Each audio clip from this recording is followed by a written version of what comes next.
So thank you very much for having me on. And it's an important topic that we have to cover. But before I start on that, what I'd like to do is I would like to just say, like, the people in Australia, mashallah, the Muslims in Australia are a group that I really look up to.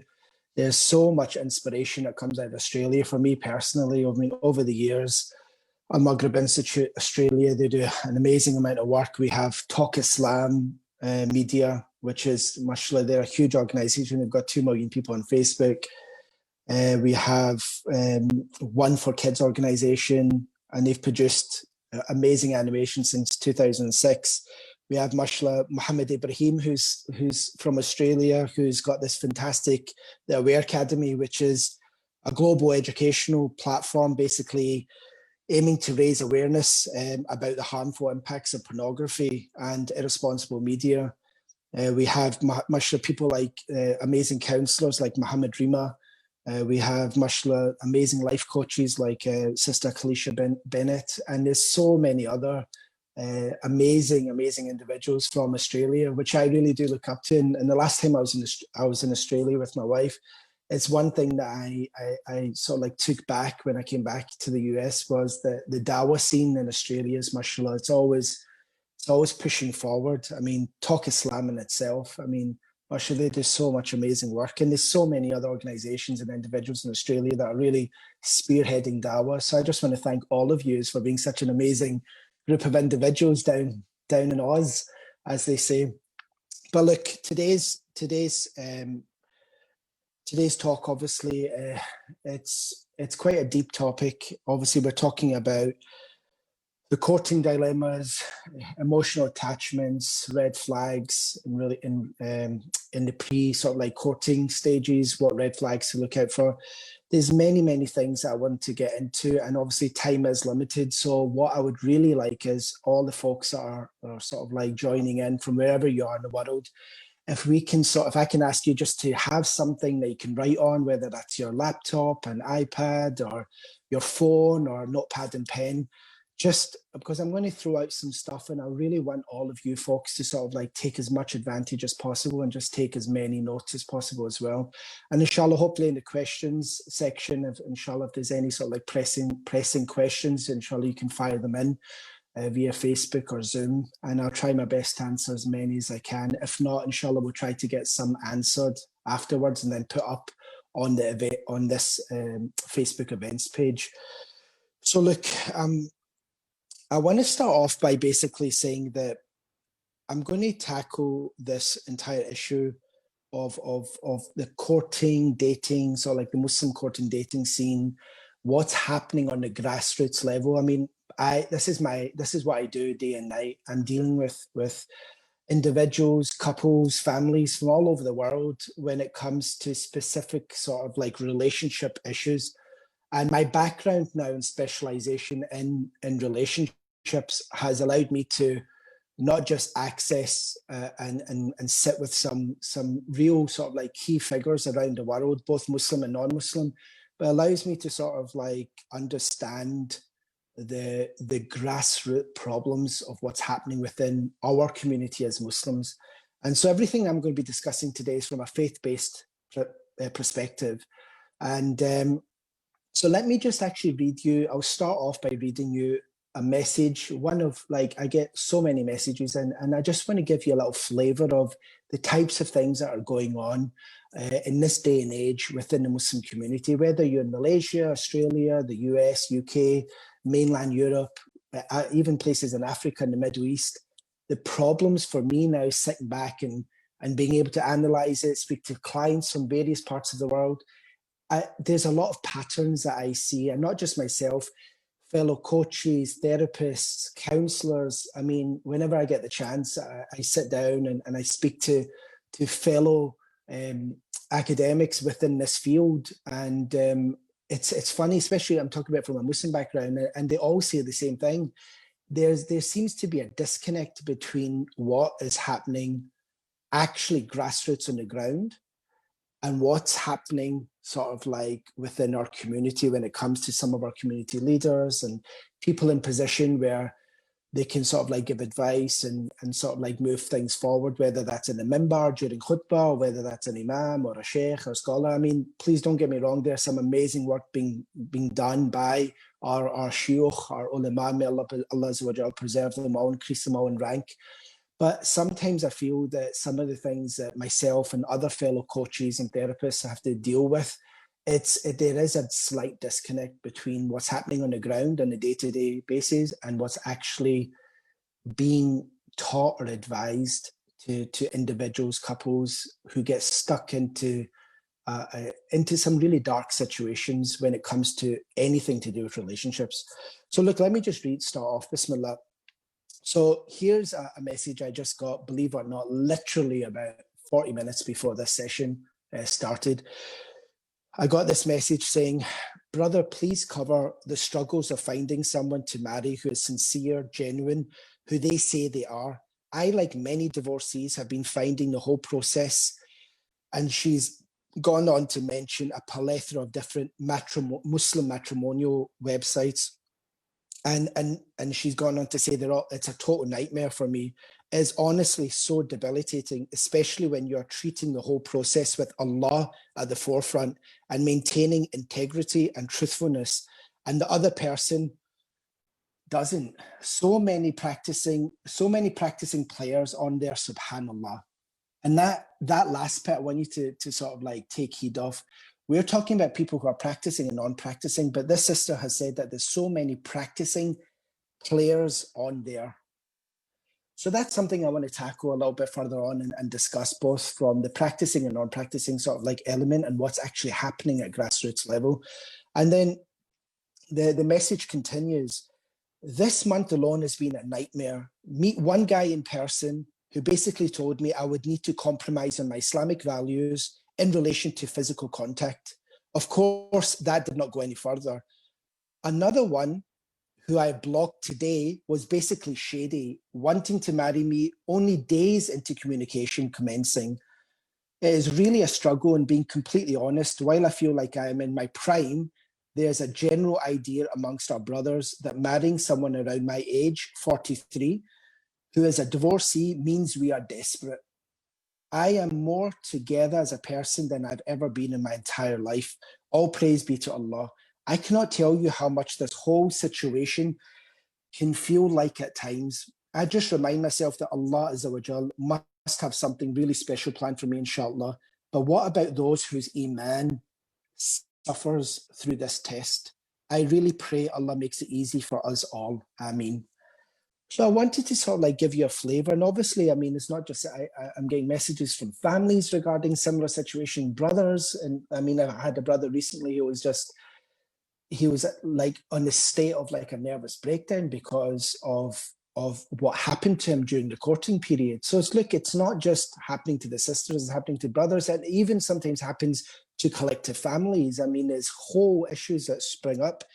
So really what I want to do is I want to tackle a couple of things. I want to tackle the courting dilemmas, and I also want to give these and some red flags to the brothers and sisters that are listening, some key red flags that you all have to watch out for, especially when you're in this courting stage for marriage. So look, I would also like I said, I want all you guys to have something to take note of. I wrote something on Instagram and Facebook a little while back, and I just want to read it out. I wrote, a reminder to all those who might be deeply attached to someone during the courting stage and overlooking red flags. The man or woman you choose to be your partner affects everything in your life. Your mental health, your peace of mind, the love inside of you, your happiness, how you get through difficulties, your physical health, your success, how your children will be raised, and so much more. Please choose wisely. Now, there's I'm going to explain three types of situations that I have come across over the years. And I've even mentioned in my book, there's a pattern that keeps on repeating again and again within our community, from a faith-based perspective, within the Muslim community, wherever you are in the world, it's the same situation. I've I've come to sort of like discuss this many times now in different interviews, podcasts, and in classes and with my clients, that there's three sections, there's three sort of like groups of individuals during the courting stage. And I want you now to sit back and sort of like take notes and listen carefully to these three and try to place yourself in there and try to sort of like slot in where you are. Or maybe you're married and you're listening just now, but try to sort of like figure yourself out and where did I slot myself into these three sort of like types of groups. So here it goes. Group number one that I've come across and I discuss all the time is you get a brother and a sister, university stage, they're looking to get married. They find each other, one approaches one, they like each other. And then what ends up happening is that they sit, they talk a couple of times. Then from there, they exchange numbers.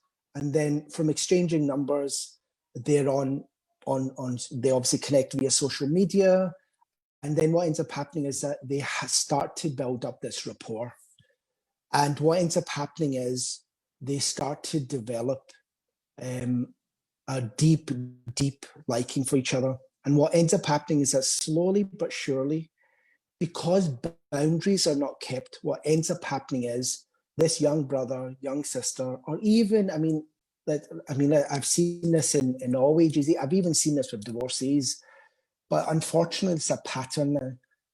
What ends up happening is that they like each other, they start to sort of like communicate, and then they start to transgress bounds. We have sacred boundaries. We have boundaries in place from a faith-based perspective, but that's kind of goes out the window. That starts to dissolve, and what ends up taking over is lust, attraction, and then slowly, a very, very deep emotional attachment is formed. How does that form? Through a hell of a lot of communication in private. And when I say private, on the phone, WhatsApp, on Google Hangout, whether it's on Facebook, FaceTiming. And then what ends up happening is that it becomes more and more secluded. And then it's like sitting there up into all hours of the morning, just chatting away, talking about everything under the sun. But then eventually starts becoming more flirtatious. They start to test the water. So you'll find that the sister or the brother will start testing the water, see what they can say, what they can't. But then when they see that the other partner is reciprocating what they're doing, it starts to build. And then eventually what happens is they start crossing bounds, they end up meeting, it becomes a fully blown relationship. It's almost like a boyfriend-girlfriend situation. And then from there, what happens is that it leads on to going out without any family members knowing. They're going out, they're literally just dating, and they start to then make out, and then from making out it becomes more serious, and then finally eventually what ends up happening is that they have obviously intimacy, they have sex, and that's sort of like the step-by-step process. And then obviously by this stage they're so deeply attached to each other that it's almost like it's not impossible, but it's very difficult, because in the background you have family maybe who'll find out, friends that will find out, and they'll be like saying, but he or she's not really, they're not really compatible with you, and there's this and there's that.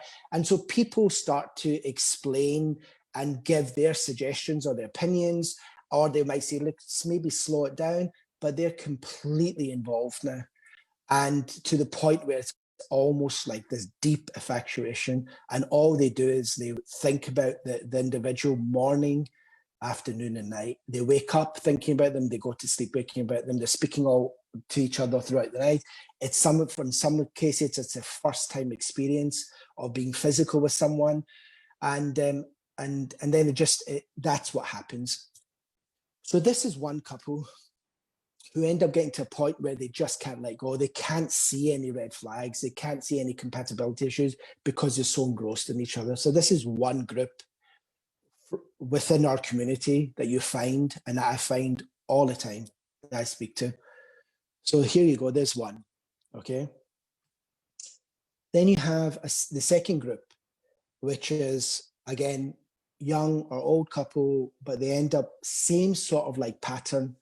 They try to hold back, they try to have some principles, but then eventually the communication gets to a point where they start to sort of test the waters with each other, a little bit of flirtation here, a little bit of sexual innuendo here, a little bit of this, a little bit of that, and they end up crossing the bounds. They cross the bounds, and they end up, something happens.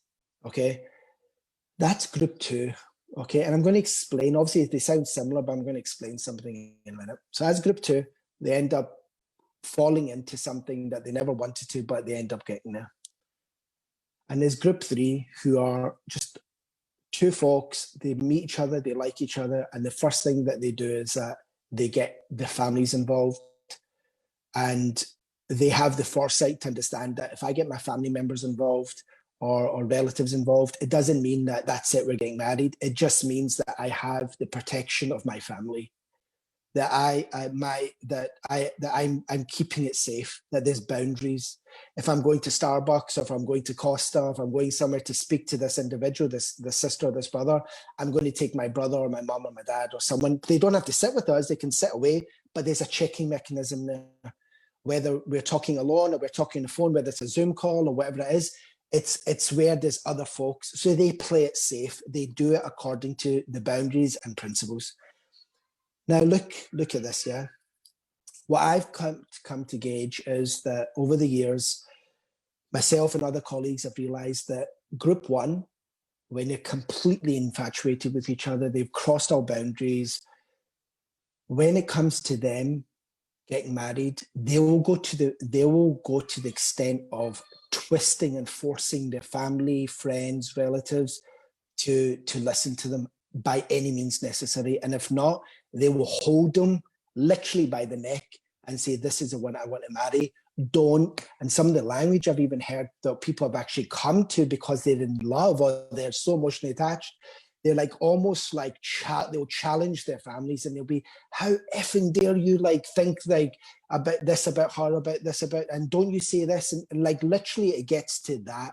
Like, if you don't allow this this marriage to go forth, then I'm going to either run away, I'm going to phone social services, I'm going to phone this, I'm going to phone that, and say that you're holding me back, you're not allowing me to express who I am, and you're forcing me to do that. So it gets to that level, and then there's a lot of chaos in the home, even when sometimes, and I know there's different types of parents, there's different types of family setups. I understand there's some really nasty things that happen sometimes, but we're not talking about forcing here. We're not talking about parents forcing someone to get married. You're going to marry your cousin and that's it. We're not talking about that. We're talking about people that meet each other, but they start to get emotionally attached. And so these folks then wind up happening is they'll literally grab their family members by the neck and say, don't mess. This is the one I'm going to marry. And the pattern, this is what really scares me every time, because I have to deal with the aftermath of this, obviously, and I see it day in and day out. These sort of individuals will get married, and then it's so strange. But within 6 to 24 months, it all goes pear-shaped and it's over. Like, it just ends in such a horrific way that from absolute infatuation to absolute worst enemies. 2 sets of families are like against each other, both the husband and wife who end up marrying. It just becomes like they become vicious against each other. And I've seen this. I'm not saying this is sort of like the what always happen, but I'm just saying I've seen this trend, this pattern happen with individuals who do this. And the key element is that they don't make tawbah. They do not turn back to Allah for all the thing. I've had some individuals that I was dealing with who a brother and sister were together courting for 5 years without their family members knowing. They were having they were having sex literally every time they met. She had to have within the 5 years, she had to have a secret abortion. Within that time, the family of the boy were like, no, not at all. We want nothing to do with this. Like, it was secret. And then when the family found out, and they were like, you two are just not even compatible, what ended up happening was the sister would sort of like like ask, like the sister's family, because they like the chap, will manipulate him and ask them to sort of like almost abandon his family and just come with us, we'll look after you. Why? Because he's academically endowed, he's maybe a doctor, an engineer, an architect, he has a solid job, and they think that he's good on paper, he's good. But what ends up happening is that when he comes and says, no, I can't, my parents don't like it, then you find that the sister will manipulate him and her family will manipulate, say, no, don't worry about your family, we'll just, you come, we'll do it. So it all becomes very messy. So the people that don't make tawbah, they don't turn back to Allah, things I realize it gets messy. And this is where we move on to group two. Group two now are the folks that basically start off, they do the same thing.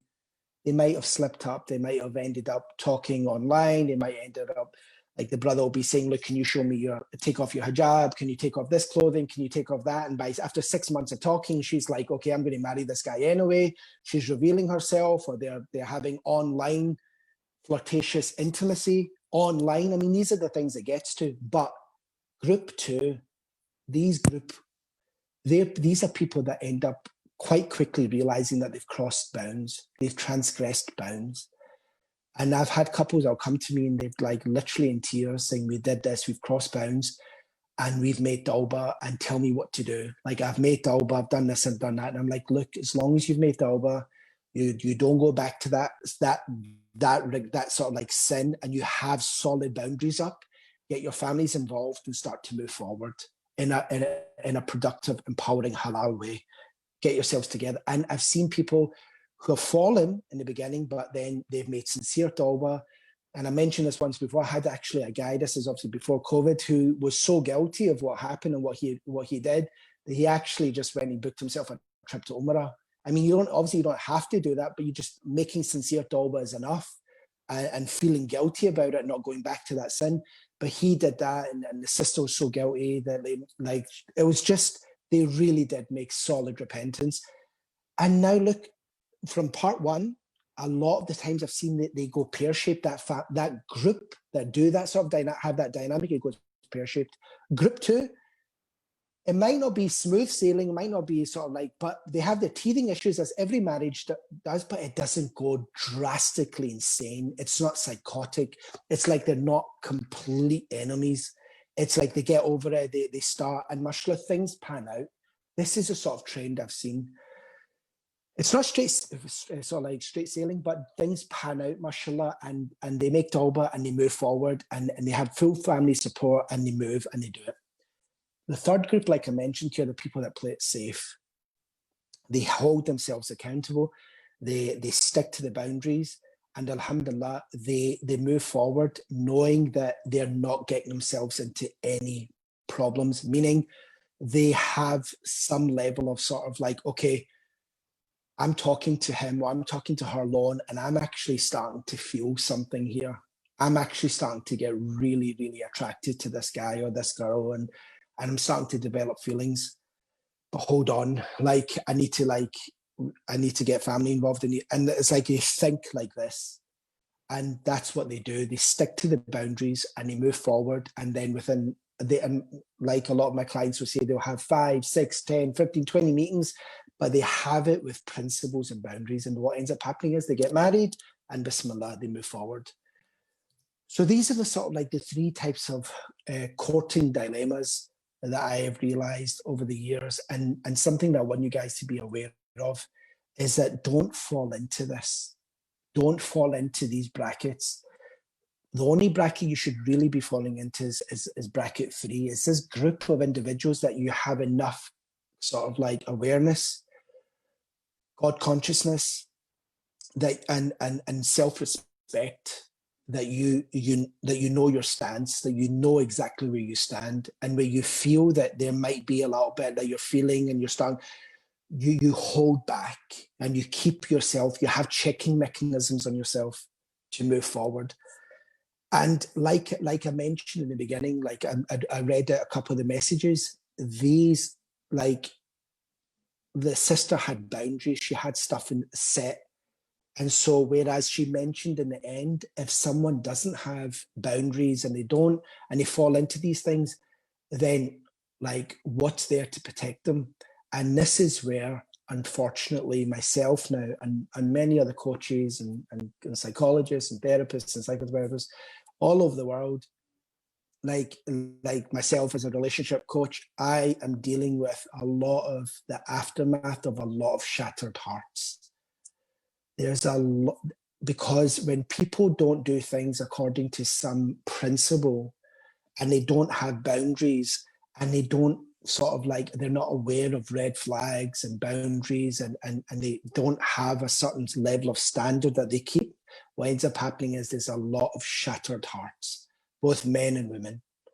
The amount of people that I deal with who have lost complete self-confidence, they have no confidence, they are falling into states of anxiety, eating problems, fear.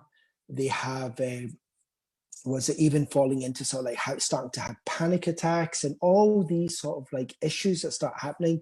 They feel like that they've been, why? Because obviously they feel that they've been used and abused. I had, like, I'll give you an example. I had a couple, a family basically talking to me about what happened to their daughter.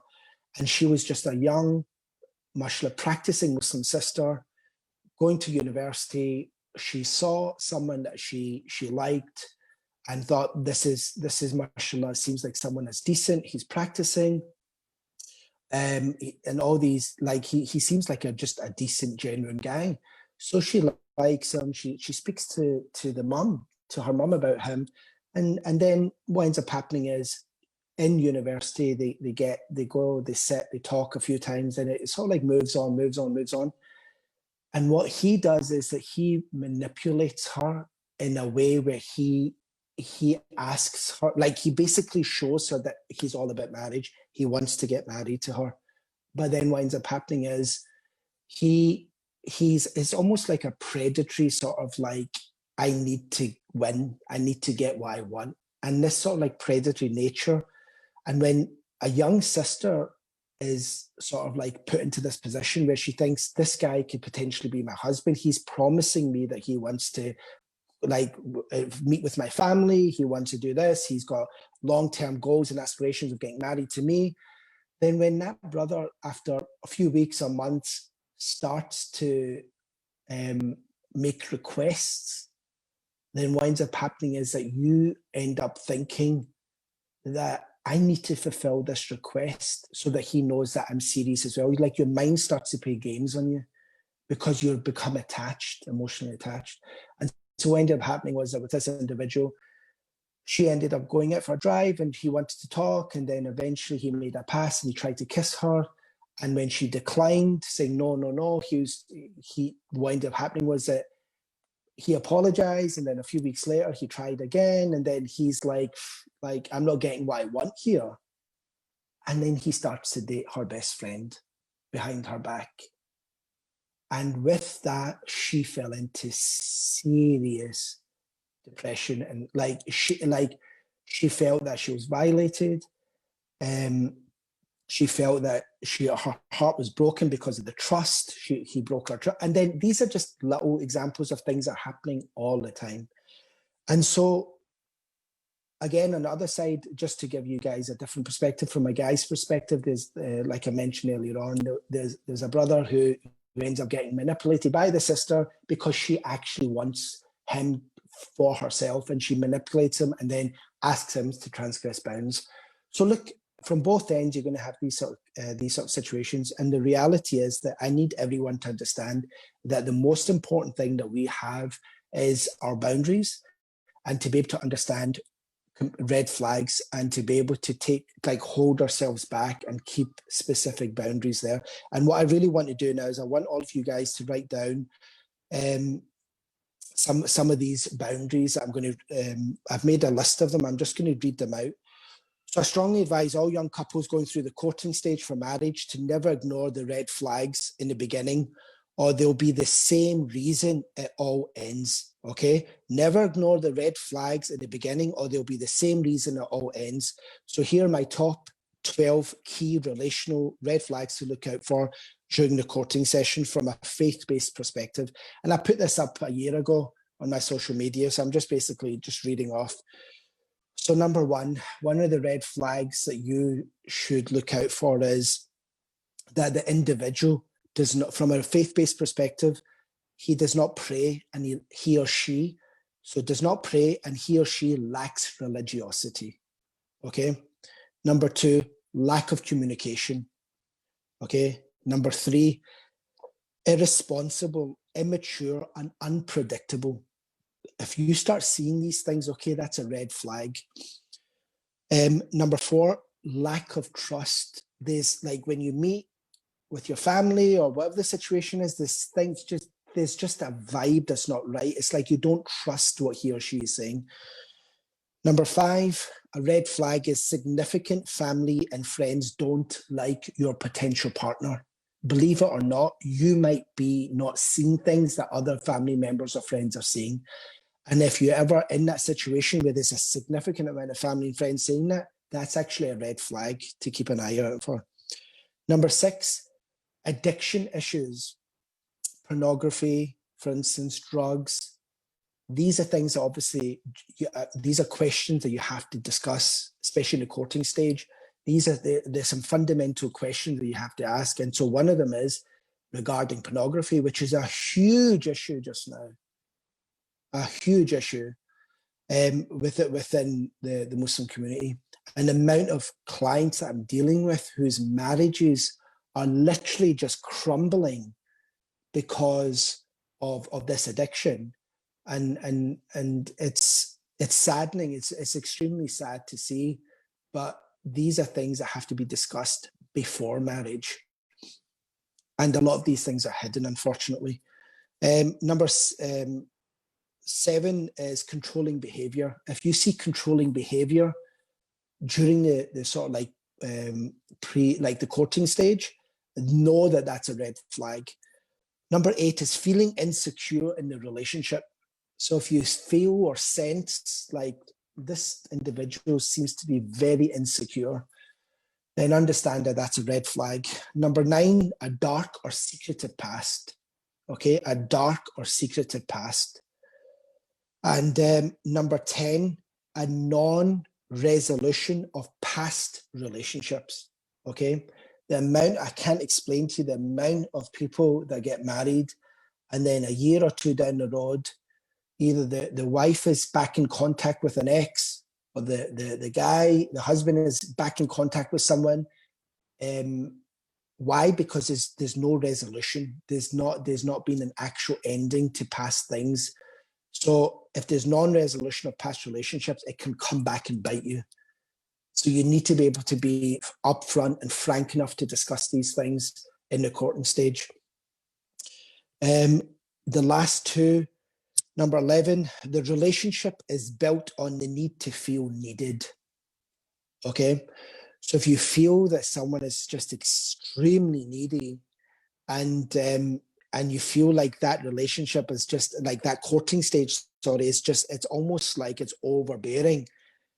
And that you feel like that individual doesn't have like a sense of them, like fullness themselves, and they're almost coming to you starving and empty. And like, I need you, like literally coming with this situation that I need you to complete me. I need you to fill me. I'm empty. Then understand that can turn out to become a very codependent relationship, and it can cause a plethora of issues down the road. So that's a red flag. And finally, the 12th red flag is, and of course, any form of abuse, from the seemingly mild to the overtly obvious, verbal, emotional, psychological, and certainly physical, is not just a red flag, but a huge banner telling you to get out immediately and never look back. And this is obviously, it's a full different discussion, but that is where you'll find some individuals, some personalities, some narcissistic personalities coming out, some abusive personalities coming out, some very kind of backward cultural sort of like realities coming out of that individual. So these are things, obviously, you need to, these are some 12 red flags I wanted you guys to know of. And I really do hope that you guys can sort of like take note of them, especially if you're in a premarital stage. There's something that I actually want to read here.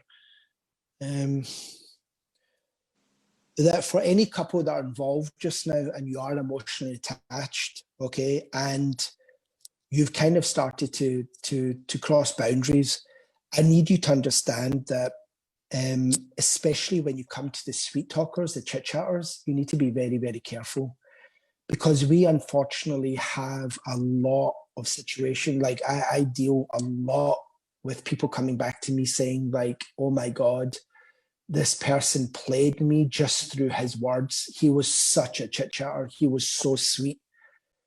And you need to be very careful, especially for sisters here. I need you guys to understand, because I need folks to understand that people seem to sort of like take heartbreak differently, and men who are dealt a bad hand or they get played, they handle it in really, they sort of like go very inward. They become very passive aggressive. They don't tell anyone. They have a lot of anger issues then. They become sort of like, they lose self-esteem, self-confidence. There's a lot of these issues, but I'm seeing a lot of things where our young Muslim sisters get to the point where there's a lot of sort of like almost like suicidal tendencies, because they feel like this person, because some sisters have actually given up their virginity. They, like, some practicing sisters get into this rigmarole where they feel like, I need to do this because he keeps on asking me, or like, I need to do this to show that I'm committed. And it's almost like a fear. It's like, it's a deception of shaitan, obviously. And it's just an insecurity that they have. They feel that they need to do certain things to be able to show that they're committed. And unfortunately, some folks, they'll come, they'll have sex, they'll come, and then this person will just leave because they've got what they've wanted. And this is why I always say, and I'm a father of 5 daughters. And so for me, it's like, I really, really, really, for me, it's something where every person that I speak to, every family I speak to, and if I hear this, for me, it's like, I wouldn't want it on anyone's daughter. I wouldn't want some of the things, some of the ways that our sisters are played. I wouldn't want that on anyone. And so the thing is, like, we need to understand, all of us, that breaking someone's heart is deeper than we realize. It destroys their outlook on love. It shatters their heart, rips their self-esteem to shreds. It tortures their mind, and it damages their soul. Don't let them fall in love with you. Please, my dear respected brothers in faith who are there and you're involved with someone, whatever happens, understand that this could be your sister. This could be your daughter in the future that someone does this to. You need to understand, we have to be careful. And just like the sister mentioned in the beginning of this section, I read out her section, she said there's a lot of practicing, there's a lot of practicing people that are players. And this is something that I hear a lot. And unfortunately, and look, a lot of people might say to me, why do I always, like there seems to be this bias towards saying a lot of things regarding the sisters and so like less on the men, and why am I not focusing on the men? But I'm going to be brutally honest, and I challenge anyone on this. Quite frankly, in the years that I've been doing this, and with other fellow colleagues from around the world that I've been discussing this with, like literally 95% of my cases come from the sister's point of view, saying, look, this is happening in my marriage, and this is happening, I'm trying to salvage my marriage, or this has happened to me, and this has happened to me, and these are my cases. And then the odd 5% will be that it's flipped, that the brother's being abused, that the woman, the sister's a narcissist. She's a covert female narcissist, and she's making his life hell, or he's actually been physically abused. Believe it or not, it happens. or that he's living in a very manipulative situation where he's completely like feels like he's just submissive and he can't do anything. These situations do happen, they do arise, but around the board, the vast majority of the cases, it's unfortunately happening to our sisters. And this is why I always bang on about this, because at the end of the day, the things that I hear from the people that are practicing and non-practicing sometimes it shocks me beyond, like, it just shocks me. Like that, how can people do this to someone and not fear Allah? And so that I just wanted to put out there, and that's something personal. That's just my outlook on things. I just feel like we should be very careful, because we men out there we have to be beacons of light. We have to be these knights, and we have to be gentlemen, and we have to revive old-fashioned principles and values. And our sisters, they need to see that in the men of today. They need to see strong principled values when it comes to courting, when it comes to boundaries, when it comes to good old-fashioned values of, I like this sister, I'm going to go straight to the mother and father. It doesn't mean that I'm going to get married. It just means I'm going there because that's the noble, honorable thing to do. It's not, let's sit back. Sister, let's not get involved. Let's not get the parents involved. Let's give it a few months. That needs to stop. Okay, because unfortunately, a lot of the time, it's our sisters. Unfortunately, majority of the time, it's our sisters are falling into this. And a lot of them are sometimes falling pregnant, there's miscarriage, there's abortions behind the scene, there's family breakups, there's sort of like splitting up of families, there's disowning children, all of these things. Why? Because for that moment of time, they get emotionally attached. They fall in love, as they say. They can't see anything else. So that's something I wanted to bring up. And there's just a couple of other things I wanted to bring.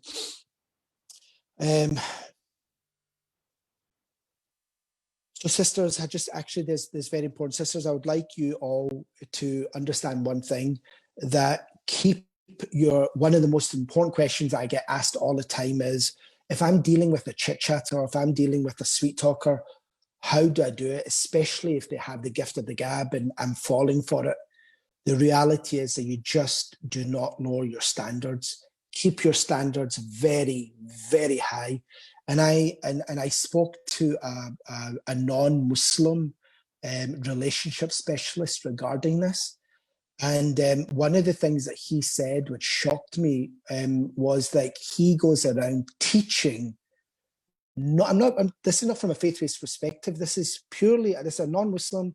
This is what he does. And he goes out there teaching classes and seminars to women, telling them not to lower their boundaries, to keep a very high standard. Because if you don't keep a high standard and you lower your standards, then what ends up happening is that this is why unfortunately, some, not all men, but some men will take advantage of that. They will take advantage of you mentally and physically, and some of them financially as well. So I need you guys to raise your bar, raise your standard, and know that if someone does this and is asking you to be intimate, flirtatious, do this, have your boundaries set up and do not cross them boundaries. And that you will start to filter and sieve out the players from the real knights and gentlemen of this ummah. You'll start to filter them out, because once, twice, thrice, if they can't get into you, they can't try you. If they can't get what they want from you, they'll just move on. And you'll know that they're not committed and they're not sincere. So look, please keep your standards very, very high. And just understand that we need to, as a community, as an ummah of young men and young women, we need to understand that we are living in a time that's very dangerous just now because of the access of social media and just internet and what we can do and what we can't do. Literally at a flick of a switch now.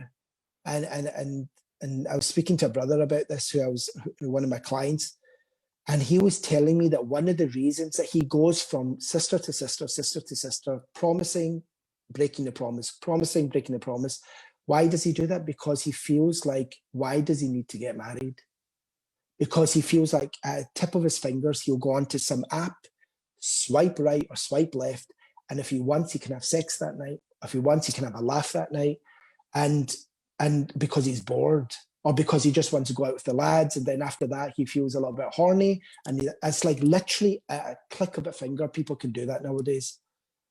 And I'm talking about people who are practicing and non-practicing, unfortunately, and I'm really sorry that I have to say this, but unfortunately, I've had to deal with families where they've come to me with this dilemma. And on the other side, I need you guys to understand that this is where we need to raise the bar. We need to start educating. We need to get our people, our leaders, our imams, our scholars, to be talking about these hard issues like upfront. We need to start to implement a culture of premarital courses. The Jewish community and the Christian community have been doing this for like a couple of decades now. Like, they do not allow a couple to get married. And I've spoke to people who are in the field, in from churches, different church groups and different synagogues and Judaic groups, and I've discussed this openly with them. And they just have a firm remit. They're not allowed to get married until they go through and get a certified certificate that they've completed a premarital course. And this is something we as a community around the world have to implement within the Muslims. Why? Because it'll filter out a lot of issues. It'll filter out the emotional attachment. It'll start to like take away sometimes the burden that's in front of their eyes. So many times I've done premarital courses, and like 6 weeks or 3 weeks on, the brother's like, whoa, I'm actually after asking specific laser focused questions to both him and his potential wife, some specific questions. They'll turn around and go, I never expected that. I never knew that was your stance on children. Or I never knew that was your stance on this. I never knew this was your stance on that. And then discussing different levels of religiosity, discussing finance, discussing all these things. Like, they start to realize that's the beauty of premarital. It can also allow you to gauge in an in-depth, strategic way your future partner. And are you really compatible? And there's so many tests that you can do. There's personality tests, there's a Myers-Briggs test you can do. There's other Muslim, mashallah, matrimonial sites that I know who are following sort of like more stricter guidelines, and they also have compatibility tests, personality tests. These are the things that we need to do, is understand each other instead of blind infatuation and, oh, he's the one or she's the one, without any homework behind it.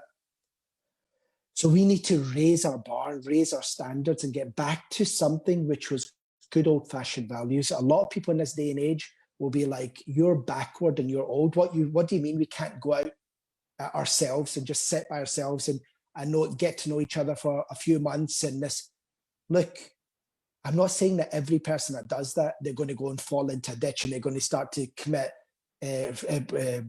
transgress bounds Islamically. Not everyone was going to do that. But trust me, from a faith-based perspective, we know that if two people are in seclusion alone, according to what the Prophet Muhammad sallallahu alaihi wasallam said, he said the third party is a shaitan.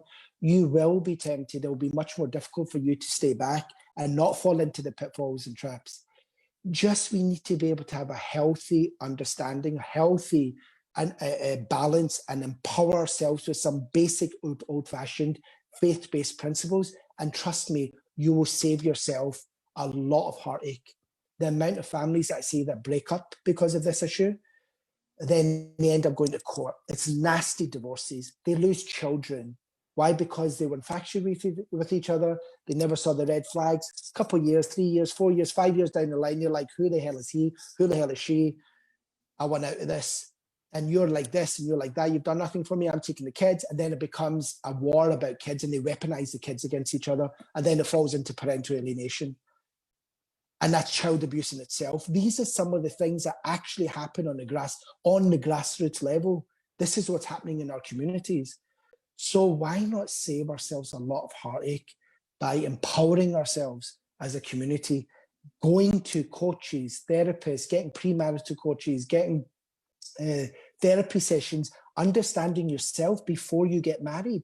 A lot of people go to marriages void. They have gaping voids and trauma that they're carrying because of some childhood situations that they've had to go through. And what happens is that they unload all of that in their marriage, and the spouse is sitting there going, I can't handle you. Like, who are you? Or where did you come from? And why are you putting all this on me? You understand? Like, allow yourself to heal and understand yourself and be real.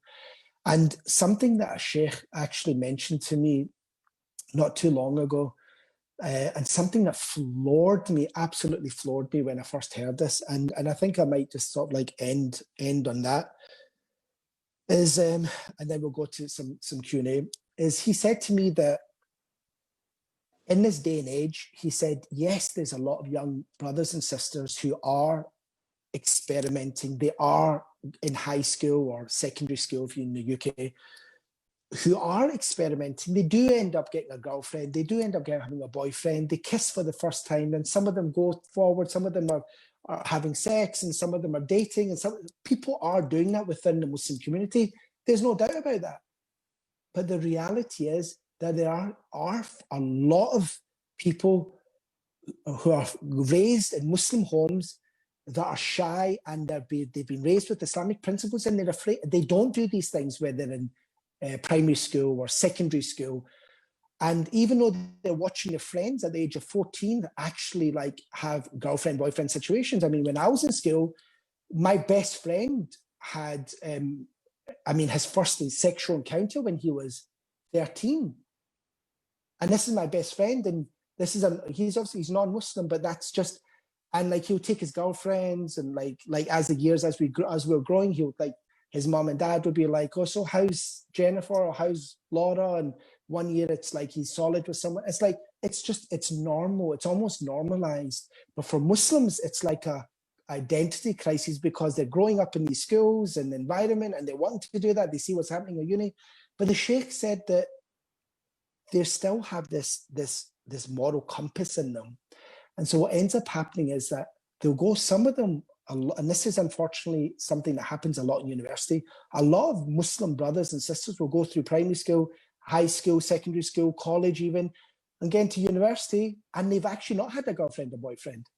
But when that happens, when they get exposed, and there's not like, they have more chance, and it's like they're more exposed to having a lot more freedom and stuff like that, suddenly, it's almost like when someone comes to them and asks them for their hand, or they like them, they go weak at the knees, because it's like, someone likes me. Or a Muslim will say, like, I really want to marry this sister. She's part of the Muslims MSA, or she's part of forces, or she's part of this. I really want to marry her. And he approaches, and they start chatting. But because of this innocence that's in them, quickly they fall for each other, and they cross boundaries, because they're not used to it. They're not, and I'm not saying that you have to go through the process and have heartaches, have multiple boyfriends and girlfriends. I'm not saying that, but I'm just saying the sheikh explained something really deep. He said that they sometimes it's just their innocence, that they're like, they've never experienced something so intense, this emotion of someone fancying you or liking you or wanting your hand in marriage, and wanting to like chit chat with you, and then sending you a text saying, by the way, I just want you to know, like, you're everything that I've ever wanted in a husband or a wife. And that's what I'm saying. It can cause problems, because then like you can quickly slip. And so what the sheikh was explaining was like, this is sometimes could be the cause, because they've not had like somewhere a strong support network from back home, where they feel they're not shy or intimidated to speak to their parents. They can lean on their brothers and sisters, or an imam, or a person of knowledge that they can like confide in, because sometimes they're scared to do that. And so their feelings overtake them. So just realize that it's multifaceted, but the reality is that we have to just be able to have a system, a checking mechanism for ourselves, especially when we're going through the courting stage, and keep an eye on these 12 red flags. Watch out for getting emotionally attached, and understand that, and sorry, I forgot to mention, I'll end on this, the entire courting scene, whether it's Muslim matrimonial sites, whether it's the masjids getting people together to sort of like introduce each other, or the masjids have like contacts of people that are looking, or websites or families, or like was it the individuals in the community who bring couples together, whatever method, whatever's for you will not go by you. So you can use anything, because people are like, so are you against Muslim dating, matrimonial sites? No, whatever is meant for you will happen. But the only thing is, as long as you stick to your boundaries, whatever action you take, stick to the Islamic faith-based principles and values, fear Allah and understand where you stand, and trust me, what is for you will not go by you, inshallah. And you will have less chances of someone playing you and you having shattered hearts. So I kind of went on slightly, but inshallah we'll move on to Q&A. We have so many questions, though. I think we'll definitely need to maybe just choose a couple, and then maybe we'll PM you some, and you can answer in your own time. Sure. As you said in the event. Sure. I just want to quickly go, because we've got a lot of reverts here. Back to point number of the 12 points. There was one about dark or secret past. We've got a lot of reverts, obviously, that do have a very bad past. Yes. Jail, alcohol, prostitution, and all sorts of things. And obviously, we've got everyone telling us to keep it very, very, very quiet, and we don't have to tell our husbands about it. So how do you suggest that is gone about? Well, it might scare men off, because you're saying, you know, someone with a secret or dark past shouldn't be gone near. How does that work? Sure, no problem. Okay, thank you very much for that question. It is a very important question. Look, first of all, just a disclaimer: I'm not a sheikh, and I'm not here from a scholastic sort of scholarly position at all. So these are questions I can get much more like, so like I can speak to the shiukh that I trust, and I can get more information. But from the general gist of what I do know, which is that if it's sin, if it's ma'siyah, if it's sin that you've been involved with, that's something that, and you've made tawbah and you've repented, or you've come into the fold of Islam, everything is wiped clean. You understand? Everything is wiped clean.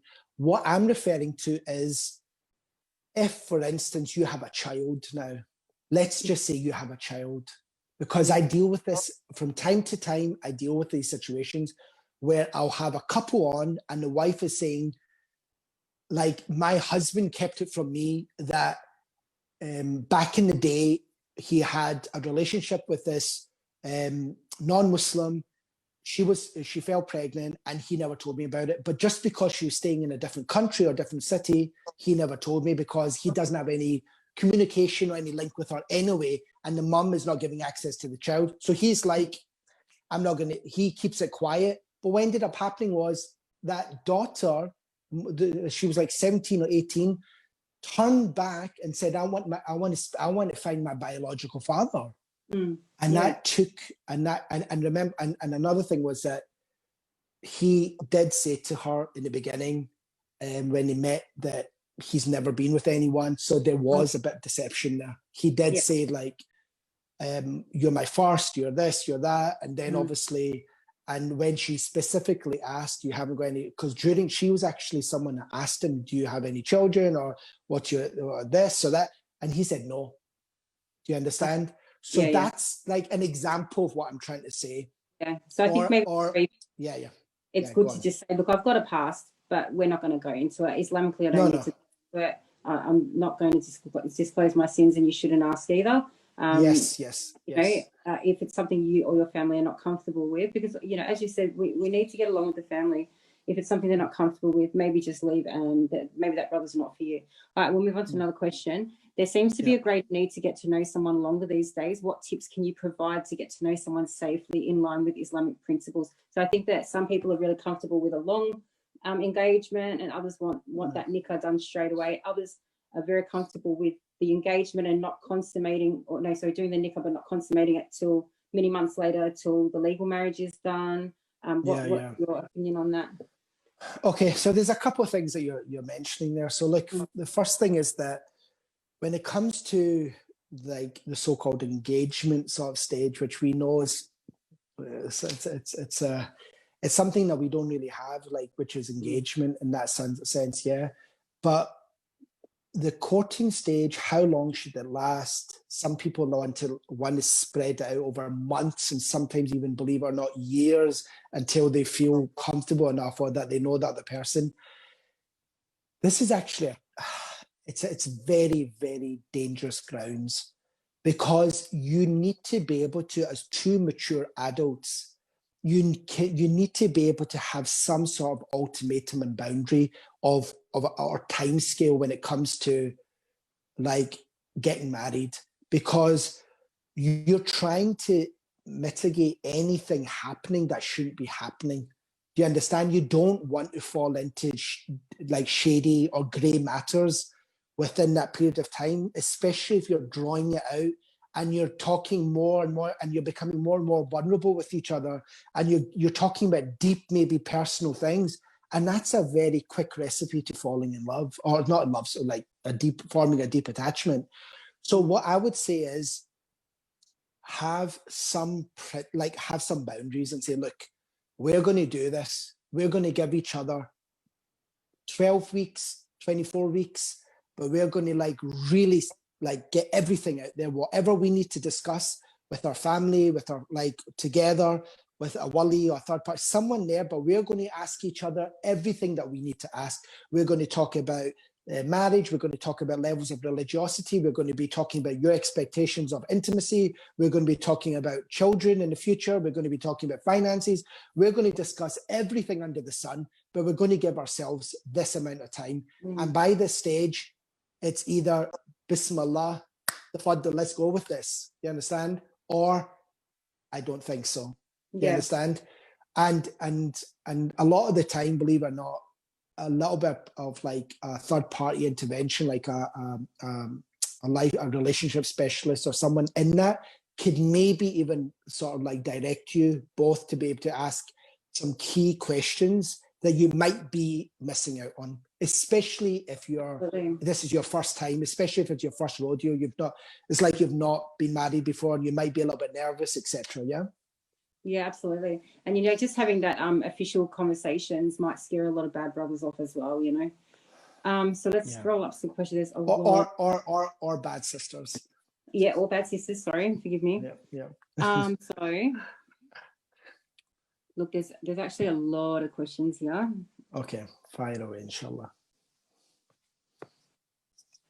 I've heard that there are Islamic fiqh rules that permit men and women from speaking to each other on social media via text for the purpose of getting to know each other without third parties being attached to that call. Because it may be very uncomfortable getting to know someone in the presence of one's mum or dad, for example. Can you provide insight on this and share your thoughts?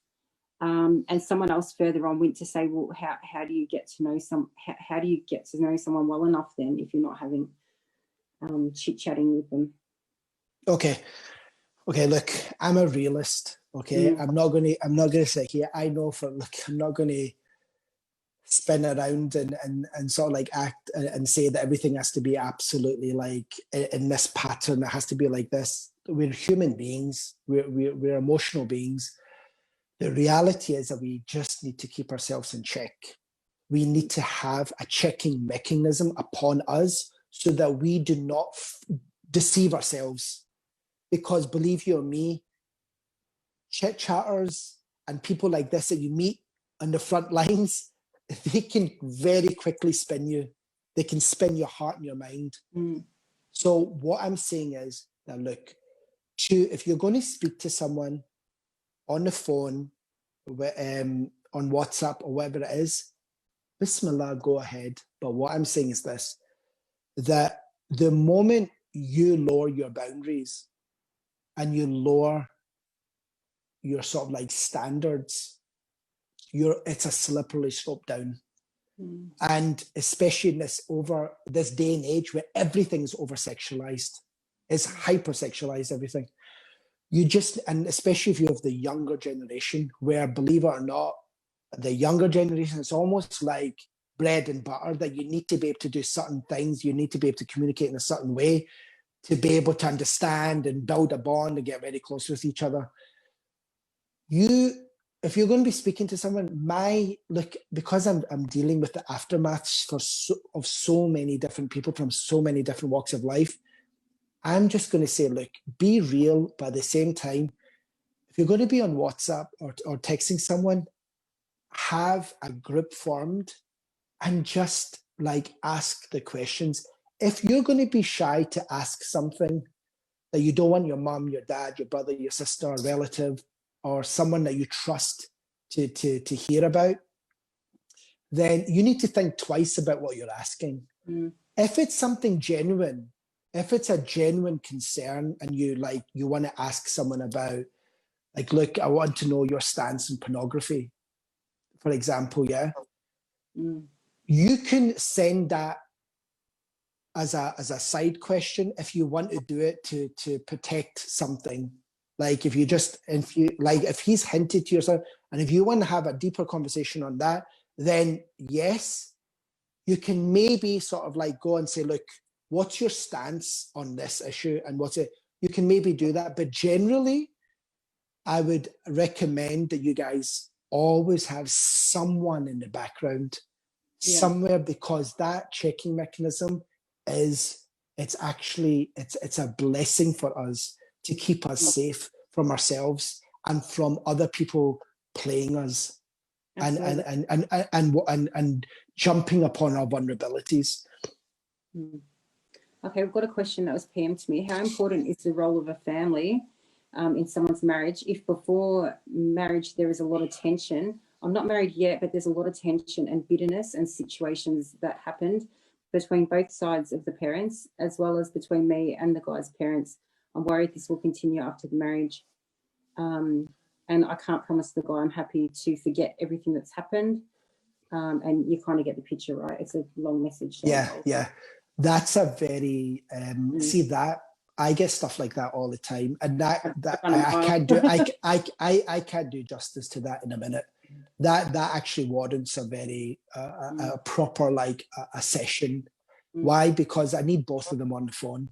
Because the reality is, like, you're either going to have to rise above it, and just like a very short answer, you're going to have to rise above it and to be able to get all the families together and sit around a table and actually thrash out over the table and say, look, let's forgive and forget. These are qualities, these are good points, these are bad points, these are flaws, these are positives. Discuss it all openly and honest with both sets of family present. And in the end, if the families hug, shake hands, okay, let's do this, let's move forward, bismillah. But if there's still tension and gripe and stuff, my experience is it eventually escalates. Eventually, after the honeymoon, after this sort of like 6-12 month period of time, things start creeping up. And it's all, and a lot of passive aggressive behavior starts, a lot of sort of like anytime there's an argument, but can you remember your mum and your brother, what they said to me? And all of this sort of like starts, this back and forth starts happening. How to deal with situation group 1 and 2 if someone is deeply emotionally attached to a person in the courting stage and one sees the pattern on him herself and doesn't want to go further, but also doesn't want to hurt the other person when they end it on good terms. Just block it. Okay. I'm going to recommend something to everyone. He's someone that I really listen to a lot. I read a lot of his papers that he produces, and I loved his TED Talk. He's a very sort of like, he's a specialist in psychology. His name is Guy Winch. Guy Winch is G-U-I and then Winch, W-I-N-C-H. He did a fantastic TED Talk on how to fix a broken heart. Okay. This is a book that I recommend everyone gets, How to Fix a Broken Heart. Okay. One of the things, and this is he's a Jewish psychologist, but he's mashallah top of his game when it comes to his field. And one thing that he actually mentions it in the TED Talk, and if you read his book, or if you read any of his, if you follow him on social media and stuff, some of the stuff that he says is very deep when it comes, because he specializes in that field of how to deal with a broken heart. And the first thing that he says is go cold turkey. He actually says you need to go cold turkey. It's like a drug. You need to understand becoming emotionally attached, falling in love. It's actually a drug.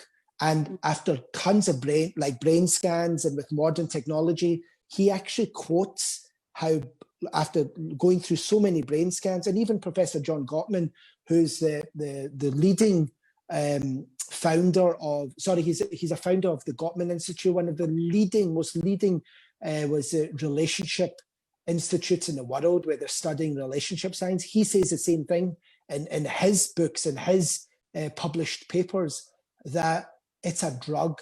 Falling in love is a drug, and it's the parts of the brain that basically spark up. It's the same dopamine rushes. It's the same parts where as though you're taking heroin.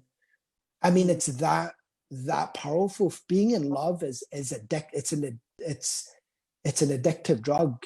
And if you are in a point where you've become emotionally attached or fallen in love, you need to understand you're going to have withdrawals as well. You're going to have withdrawals. There's no denying it. It's been proven now, and there's so much research on this, that you're going to have withdrawals.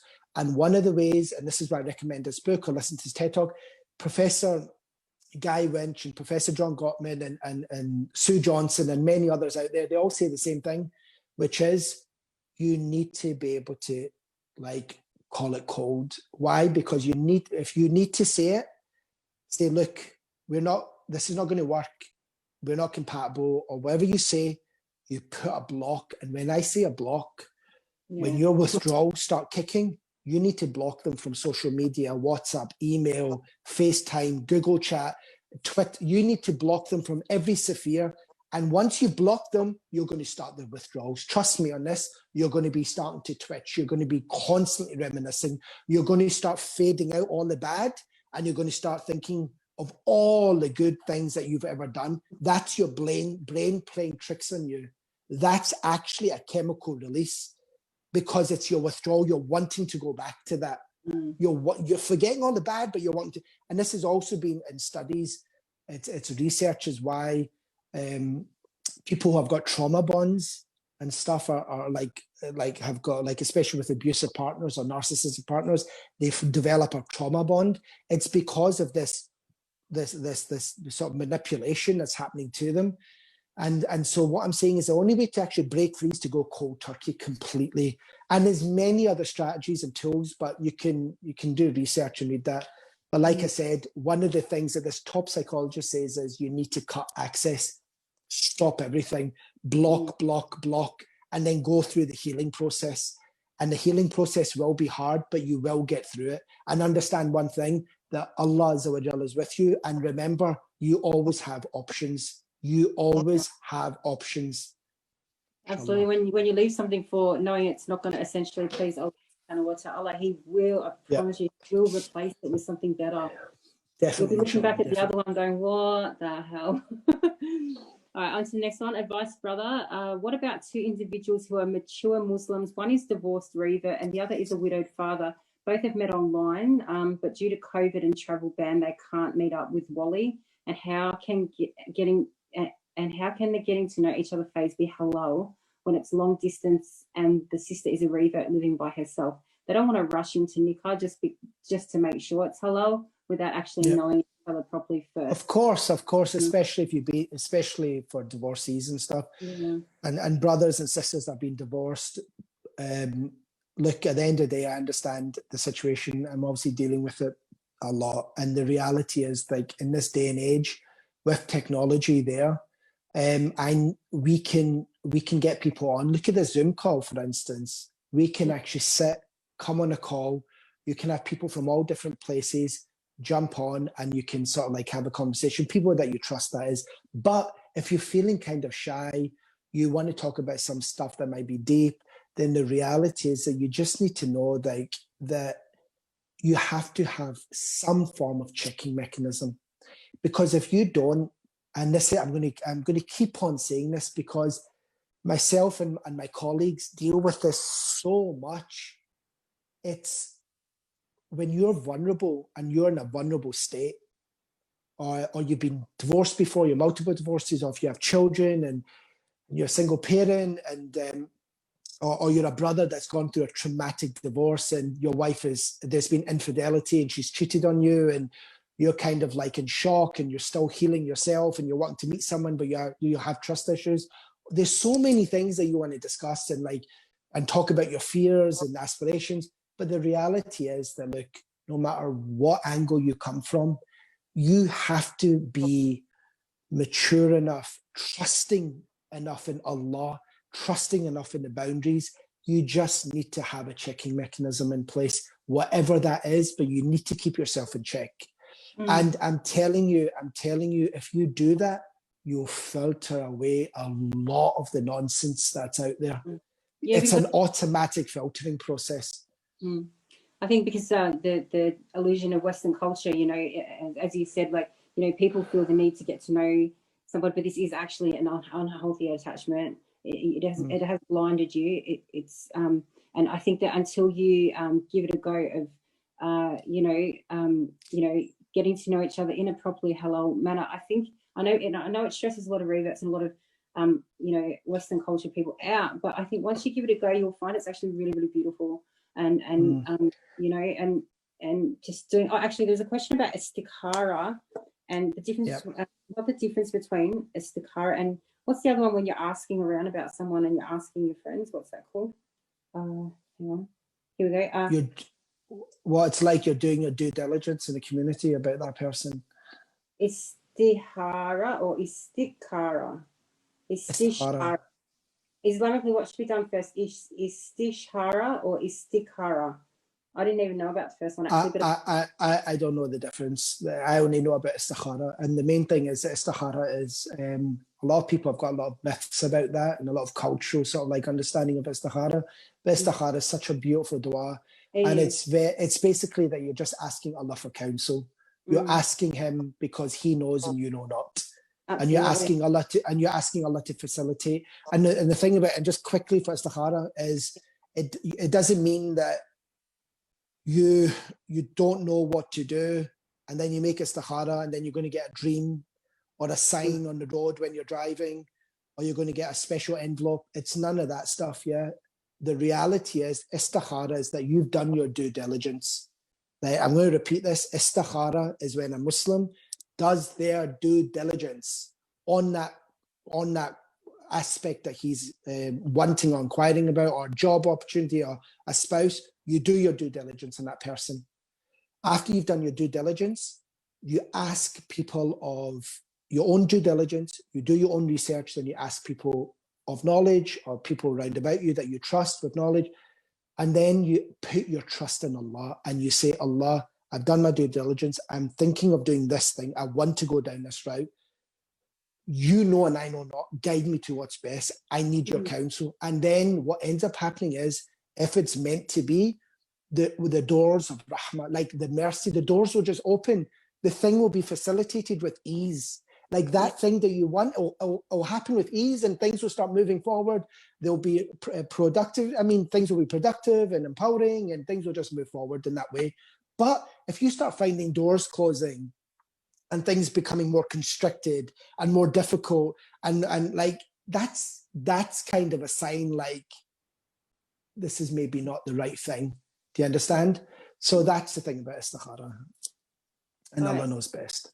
Yeah, absolutely. So I think maybe just one more question. Yeah, there is. I was going to say there's quite a lot of questions, but I think if we just wrap it up. Do you want to have a quick look through the chat and pick one yourself? Or I actually can't. For some reason, I can't. Okay, so if someone's been cheated on, it will take a long time to work on trust issues. Advisable not to look for a potential spouse until he actually, that's not a question. Hang on. Advisable not to look for a potential spouse until you are healed. Would be good for Brother Qasim to comment on that. So that's actually very good. We always see a lot of people try and move forward as soon as they've got the even we've seen girls, and I've told them, you absolutely can't do this. They're waiting for the divorce to go through, but they're on these marriage apps, you know, because they want to get distracted. It's called, okay, look, I'm going to be brutally honest with you. Is that okay if I'm brutally honest and frank here? Look, and see, when someone Scottish says I'm going to be brutally honest, it's going to be hardcore honesty, okay? Look, the reality is we need to be very careful about a term called rebounding. Okay, in our sort of like sphere of relationships and relationship science, there's a concept called rebounding. You need to be careful about that. A lot of people fall into a pattern of rebounding, and I've seen a lot of brothers do this. I've seen a lot of sisters do this. Why? Because there's a few reasons. One is the basic one, which is sexual frustration. Especially for brothers, it's like sexual frustration. And they're looking to find someone to be a partner with, to fall in love again, and obviously intimacy.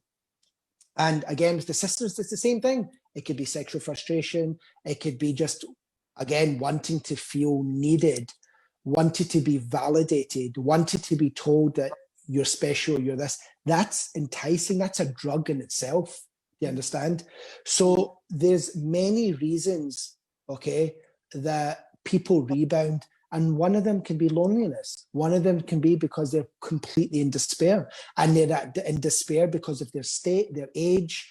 They might have children and they're like, I just need to get anyone because who's going to take me? Do you understand? Like, and this is something that, but you need to have the discipline to be able to just hold back your feelings and your emotions, just hold them back and actually do things in a structured way. I know your heart will be like bursting out to find companionship and love and respect and companionship. That's all wonderful and beautiful. But the last thing you want is to find someone and you've lowered your guard, you've lowered your self-worth, your sort of like, I guess, yes, your self-worth. You've lowered your standards. And then both for men and women, and what ends up happening is that you just jump onto the first thing that you see, thinking that's my queen, or that's my knight in shining armor, and they're going to look after me, and things are going to be hunky-dory. And then unfortunately, all starts going pear-shaped, because after the sex, after the initial companionship and the first 6 months of traveling and doing this and doing that, you're like, wow, I never knew this aspect about you, madam. Or, oh, wow, I never knew this aspect about you, mister. And then it starts. Then like, oh, I never realized this red flag about you. Why didn't you tell me that you had this issue? Or why didn't you tell me? I mean, there's lots of people that fall into like this situation. My only advice is take it step by step. And I need to say this, and I need to end on this. Yeah. With Allah's permission, what's for you will not go by you. Just trust me, what's for you will not go by you. I'm divorced myself. I've been divorced. You understand? I know the situation. I've been in, and I'm being vulnerable here with all of you. I've fallen into a state of despair when I was younger, thinking, like, what's happening to me? Why am I, do you understand, so bad in relationships? Why am I like this? Why am I like that? There was like, and I made a plethora, so many mistakes in my life. But this is why eventually I sought out counsel from the ulama, from specialists within the field, studied, eventually wrote a book about it. And like, I kind of like took myself and like grounded myself to know my own patterns, because I knew I was destructive, or I had this self-destructive pattern because of loneliness. And I know where it stems from. It stems from the sudden death of my mum when I was younger. So I figured myself out. And so the thing is now that people need to figure themselves out. They need to heal. They need to understand themselves from a deeper perspective and have full yaqeen and trust that what's for you will not go by you, as long as you do what you have to do, which is your morning and evening adhkar. You're praying 5 times a day. You're giving your sadaqah. You're doing you've got a special concentrated amount of dua for this one thing, and you're doing it at the times where it's answered by Allah. And then you're doing your due diligence when it comes around. When someone is presented to you, you're doing your due diligence on that person. Yeah. And then you're moving forward with istihara and bismillah. Whatever's meant to be is meant to be.